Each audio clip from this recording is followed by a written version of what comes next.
deb yurgan mening do'stlarim bo'lib qoldi bir kun dushmanim.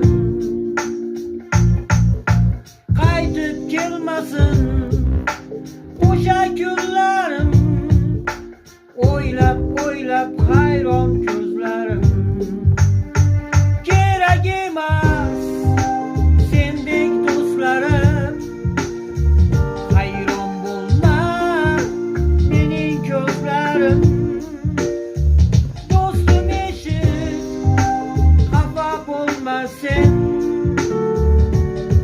senga kuylayotganmen.